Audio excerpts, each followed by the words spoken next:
Friends, நான் உங்களுடைய ஸ்ரீ பேசுகிறேன். இன்னைக்கு மிளகு பொங்கல் தான். நம்ம கோயில் பிரசாதம் மாதிரி மணக்க மணக்க நெய் ஊற்றி நல்லா சூப்பராக சமைச்சு வச்சுருக்கோம். வாங்க எப்படி செய்யலான்னு பார்க்கலாம். அதுக்கு பச்சரிசி 3 டம்ளர் எடுத்திருக்கேன்.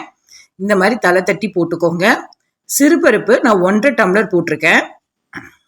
நல்லா வாஷ் பண்ணி எடுத்துக்கலாம் 3 டைம்ஸு. வாஷ் பண்ணி எடுத்ததுக்கப்புறம் 1 டம்ளருக்கு 3.5 கிளாஸ் தண்ணி அளவுக்கு எடுத்து நான் நல்லா வேக வச்சிடுறேன். கல்லுப்பு போட்டு தேவையான அளவு கல்லுப்பு போட்டு நீங்கள் நல்லா கொலைய வேக வச்சுக்கலாம். நான் குக்கர்லாம் யூஸ் பண்ணலை, நார்மலாக தான் நான் வேக வைக்கிறேன். தேவையான தண்ணி எல்லாமே ஊற்றிக்கலாம். இப்போ பாருங்கள், நல்லா கொலைய வேக வச்சாச்சு. ஒரு கடாய் எடுத்துக்கோங்க. ரீஃபண்ட் ஆயில் ஒரு சின்ன கிளாஸில் ஒரு 3 டம்ளர் அளவுக்கு எண்ணெய் ஊற்றிக்கலாம். எண்ணெய் காஞ்சதுக்கப்புறம் மிளகு ஒரு 2 ஸ்பூனு நல்லா பொரிய விட்டுடலாம். சீரகம் 2.25 ஸ்பூனு போட்டுக்கலாம். நல்லா பொரியும் பொழுது பொரிஞ்சதுக்கப்புறம் சீரகம் போட்டுக்கலாம். பாருங்கள், சீரகம் நல்லா பொரியுது பாருங்கள். முந்திரி ஒரு 100 கிராம் தனியாக எடுத்து வச்சுருக்கேன்.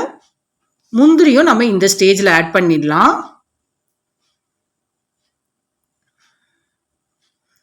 முந்திரி சாப்பிட்ற பொழுது சூப்பராக இருக்கும்.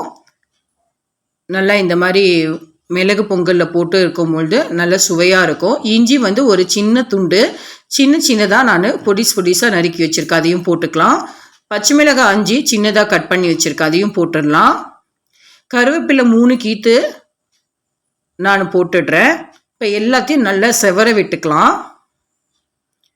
பெருங்காயத்தூள் ஒரு 1/4 ஸ்பூன் அளவுக்கு நான் இதில் அப்படியே மிக்ஸ் பண்ணிடுறேன். அடுப்பு ஆஃப் பண்ணிவிடுங்க.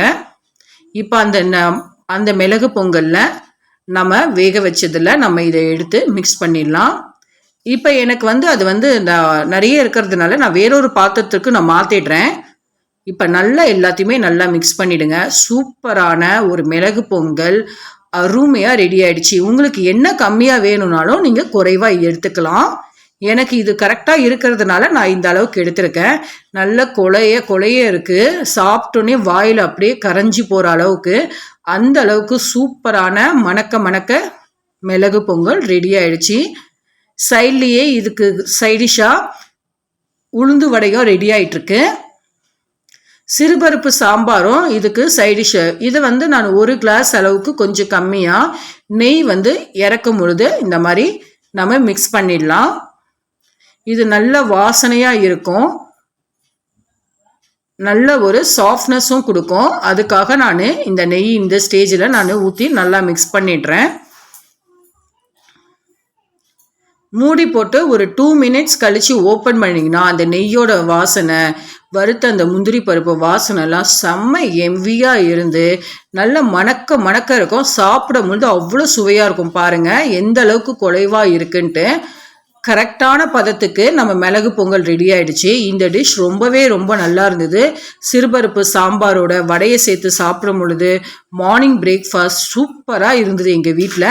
இந்த டிஷ் உங்களுக்கு மறக்காமல் பிடிச்சிருக்கோன்னு நம்புகிறேன். நீங்கள் வீட்டில் ட்ரை பண்ணிவிட்டு எனக்கு மறக்காமல் ஷேர் பண்ணுங்கள், கமெண்ட் பண்ணுங்கள். நம்ம சேனலை மறக்காமல் சப்ஸ்கிரைப் பண்ணிவிடுங்க. பாய். ஷேர் பண்ணுங்க, கமெண்ட் பண்ணுங்க. நம்ம சேனலில் மறக்காமல் சப்ஸ்கிரைப் பண்ணுங்க. Bye. See you.